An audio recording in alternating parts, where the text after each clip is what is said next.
बेटा जी question number 8।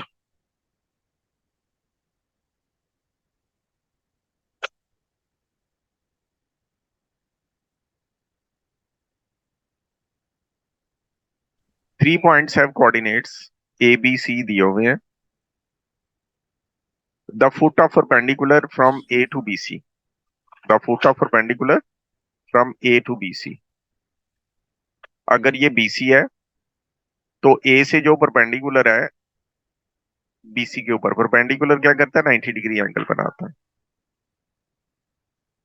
The foot of perpendicular from A to B C is the mid point of BC. वो BC का mid point है। अब ए के कोऑर्डिनेट्स हमें पता है 6 6। बी के कोऑर्डिनेट्स हमें पता है -3 3। सी के कोऑर्डिनेट्स हमें पता है 9 के। ये हमें पता है। अब हमें पता है कि M is the mid point of BC. अच्छा बेटा, अब्दुल रहमान शाहिद, अ, आपको मिड पॉइंट का फॉर्मूला याद है? क्या आप बता सकते हैं मिड पॉइंट का फॉर्मूला क्या होता था, या मैं रिकॉल करवाऊं? सर अभी तो कुछ भी याद नहीं है। अच्छा, ठीक है। बेटा जो मिड पॉइंट का फॉर्मूला होता है ना, वो होता है x1 + x2 divided by 2 comma y1 + y2 divided by 2।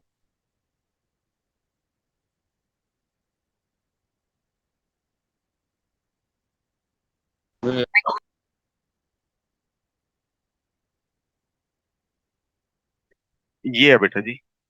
अब ये देखें कि हमने m is the mid point of BC, it is given in the question.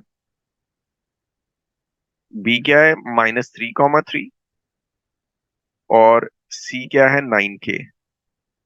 क्या आप मुझे बता सकते हैं अब्दुल रहमान शाहिद के ये फॉर्मूला हम किस तरह अप्लाई करेंगे और मिड पॉइंट हमारे पास आएगा?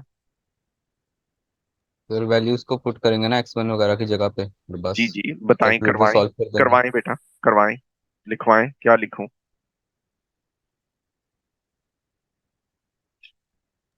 फिर जो मर्जी लिख दें। आप बताएं ना।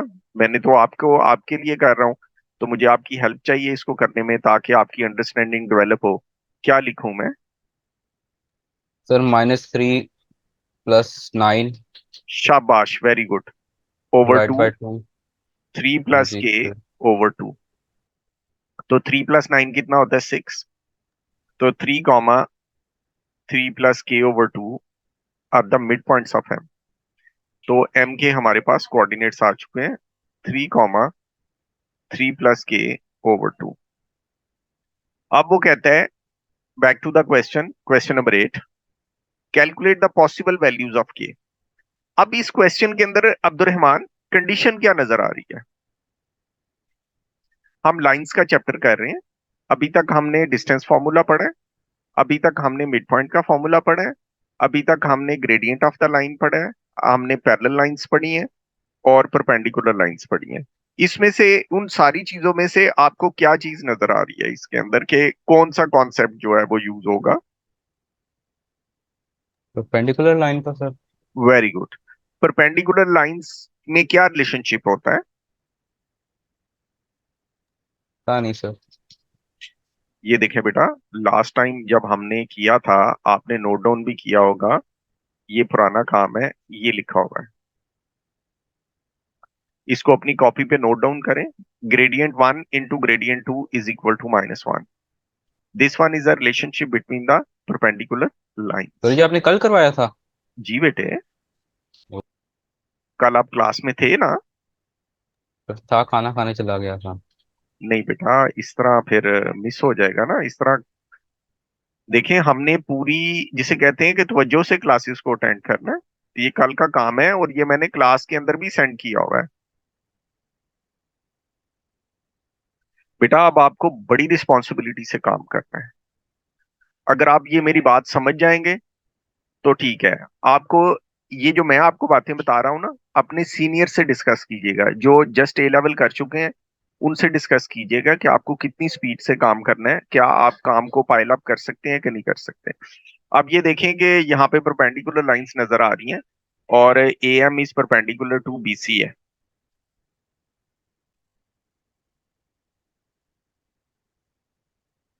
और यहाँ से ग्रेडियंट का रिलेशनशिप हमें पता है। m of am multiplied by m of bc is equal to -1। अब am का ग्रेडियंट क्या होगा? ग्रेडियंट का फॉर्मूला अब्दुलरहमान शाहिद बताएंगे आप?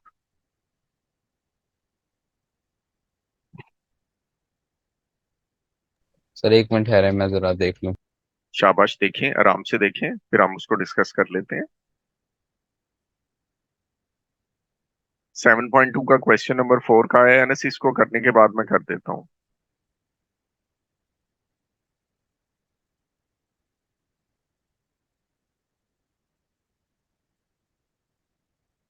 Sir y2 - y1 x2 - x1 divide by. बिल्कुल सही है, इसको ऑर्डर में बोलना है। y2 - 1 divided by x2 - x1। Order does matter. आप ये देखें कि ये हो जाएगा, ए के कोऑर्डिनेट 6 6 है और ए एम का ग्रेडियंट हो जाएगा 3 + k/2 - 6 divided by 3 - 6 into gradient of BC क्या होगा? k - 3 / -3 into -1। यहां तक अब्दुल रहमान शाहिद कोई प्रॉब्लम? नहीं सर। अब ये देखें कि अब हमने इसको सिंप्लीफाई करना है। 3 + k - 12/2 whole divided by -3 into k - 3/12 is equal to -1। यहां पर इक्वल का निशान आना है, इज इक्वल टू -1। अब ये बन जाएगा 3 + k - 12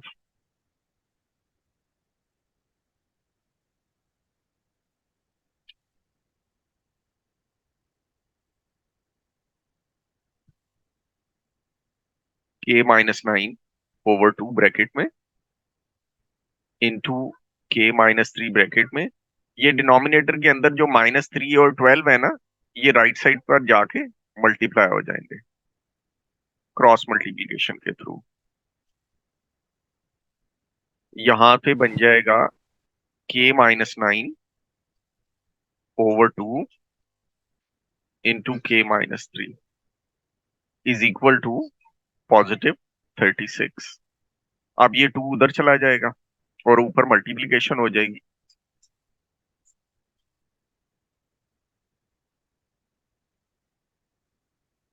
अब हम मल्टीप्लाई करवाते हैं k² -9k -3k +27 is equal to 72। k² -12k, 27 - 72 कितना होता है?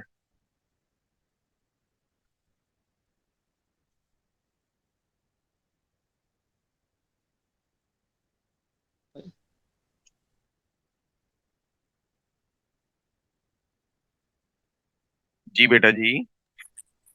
45। 45। 45, ठीक है। अब इसके फैक्टर्स क्या बनते हैं?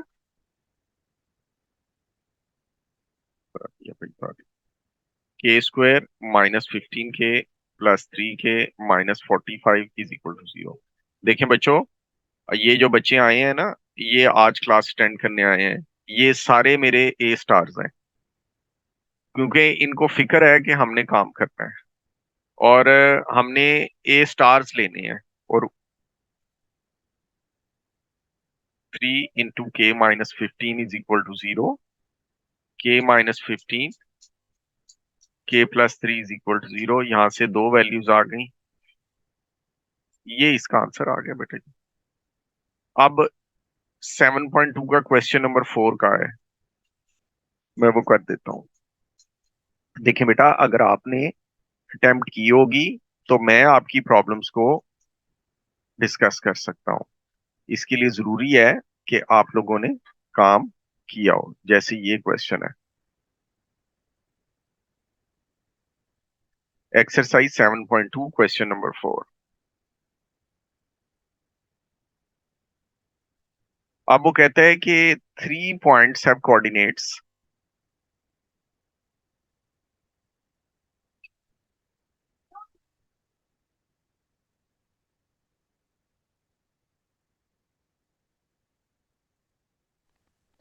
given that D and E are the midpoints of AB and AC.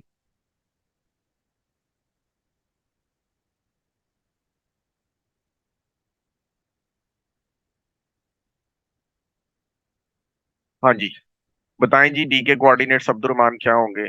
A B का मिड पॉइंट है। शाबाश, मेरी हेल्प करें। सर -1 + 3 मिड पॉइंट निकालना है सर। जी बेटे, जी बेटे।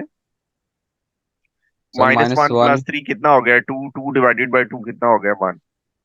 सिक्स जी प्लस टू कितना हो गया? एट डिवाइडेड बाई टू कितना हो गया? फोर। अब वो कहता जी। है E is the mid point of AC.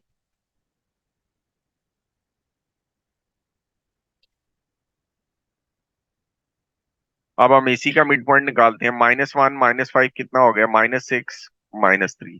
6 - 4 कितना हो गया? 2 1। ये आ गया जी। अब ये हमारे पास डी और ई के कोऑर्डिनेट्स आ गए हैं। कहता है जी कि calculate the mid point of DE. DE का मिड पॉइंट निकालें। तो वो निकल आता है अभी।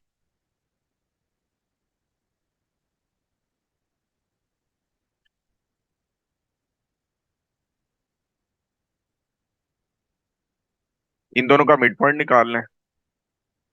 1 -3/2 4 + 1/2 -1 5/2 ये आ गया जी। अब वो कहता है ये ए पार्ट था। अब वो कहता है कि लेंथ ऑफ डीई निकालनी है। ये प्रॉब्लम किसकी थी? अनस, बेटा आप बताएं कि लेंथ का फॉर्मूला हम डीई पर किस तरह लगा सकते हैं? x1 plus x1 x1 plus x2 whole square minus y गलत। minus y1 whole x2 - x1 whole square plus y2 - y1 whole square. इसमें से एक का नाम x1 y1 रख लें और एक का नाम x2 y2 रख लें। अब x2 - x1 क्या होगा? -3 -1 whole square plus 1 -4 whole square. ये आ गया जी -4 whole square plus -3 whole square. 16 + 9 25 is equal to 5। अच्छा अनस राशिद, बेटा मुझे ये बात बताएं कि डिस्टेंस फार्मूला लिखवाएं मुझे। डिस्टेंस फार्मूला क्या होता है? वो चेंज करो जाके फटाफट। आए,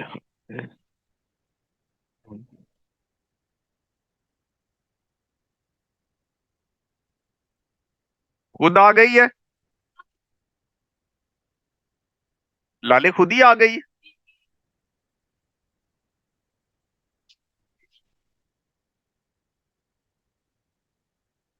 है यार। There is a there is another useful method with which we can find out the distance of a point from a line.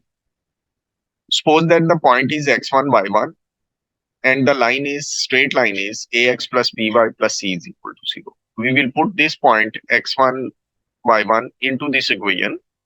तो ये क्या बन जाएगा? x की जगह पे x1 पुट हो जाएगा, y की जगह पे y1 पुट हो जाएगा, c एज इट इज आ जाएगा। और हम मॉडुलस साइन यूज करेंगे क्योंकि डिस्टेंस नेगेटिव नहीं होता है, जिस तरह हम शूलेस फॉर्मूला में करते हैं। Divided by under root coefficient of x का स्क्वायर और coefficient of y का square. Now question number 11 is one equation is 2x plus y plus 11 is equal to 0. The second equation is 2x plus y minus 1 is equal to 0. अब ऊपर से एक point आपने पहले से निकाला होगा है 2 - 3। अब ओए होए जा चेंज कर जल्दी से।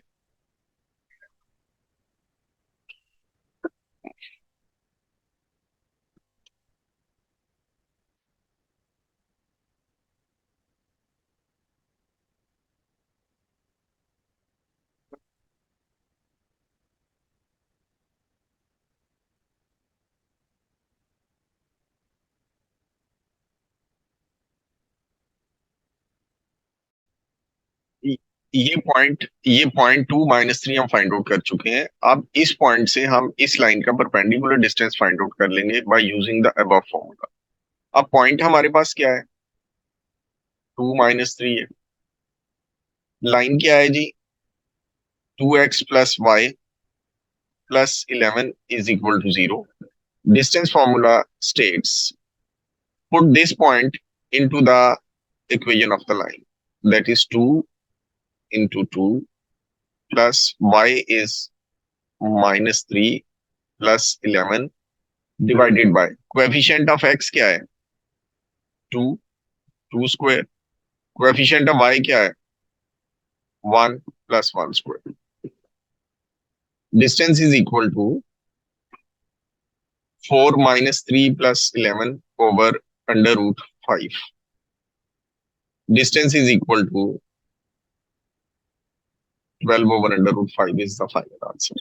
ये फॉर्मूला भी आपको याद रखना है, जो मैंने वीडियो ऑलरेडी सेंड की हुई है उसके अंदर इसके क्वेश्चंस किए हुए हैं। अब मेरे बच्चों, जो आप क्वेश्चंस कर चुके हैं ना, वो इस एक्सरसाइज को कंप्लीट कर लें कल तक, शाबाश। और जिनके नहीं हुए वो पीछे से शुरू कर लें और खत्म कर लें इसको। चलें, ठीक है, अगर कुछ पूछना है तो पूछ लें, नहीं तो फिर अल्लाह हाफिज। सर एक क्वेश्चन था। जी बेटे। सर हम आंसर का कितने सिग्निफिकेंट फिगर्स तक दें? बेटा Answer का? हमेशा हमेशा 3 सिग्निफिकेंट फिगर्स, हमेशा 3 सिग्निफिकेंट फिगर्स।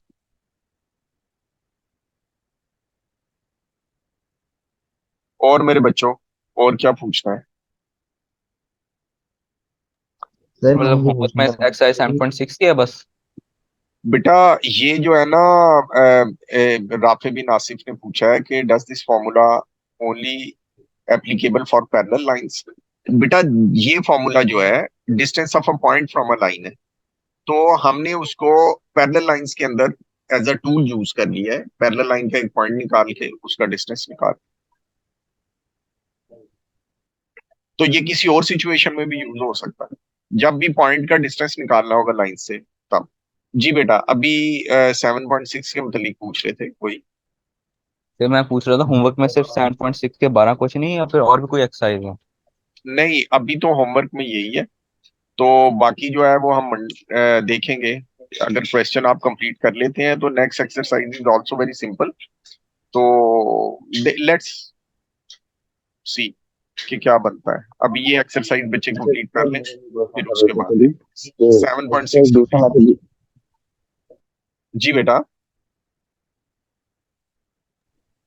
सर इसका एक दूसरा मेथड ये भी हो सकता है ना, फॉर एग्जांपल कि आपने ये 2 and -3 निकाली है, आप इस परपेंडिकुलर लाइन की इक्वेशन निकाल सकते हो, और जब उसकी इक्वेशन आ जाएगी आप उसे साइमल्टेनियसली 2x + y + 11 = 0 से, तो आपके पास नीचे वाला भी पॉइंट आ गया, ऊपर वाला भी पॉइंट आ गया, तो उनके दरमियान सिंपल डिस्टेंस फार्मूला लगा के भी निकाला जा सकता है ना बिल्कुल सही है। डिस्टेंस। ये देखें बेटा, ये सारा वही काम मैंने किया हुआ है, लेकिन ये बहुत लंबा काम है, इसमें गलती का चांस ज्यादा हो जाता है। ये देखें, सही। छोटा सा आंसर हो जाएगा। ठीक है, और कोई चीज पूछनी किसी ने? चलें, ठीक है बेटा, अल्लाह हाफिज। मेहनत से पढ़ें, जान लगा के, अल्लाह अपना फजल करेगा इंशाल्लाह। जी, नोट्स में सेंड कर दूंगा।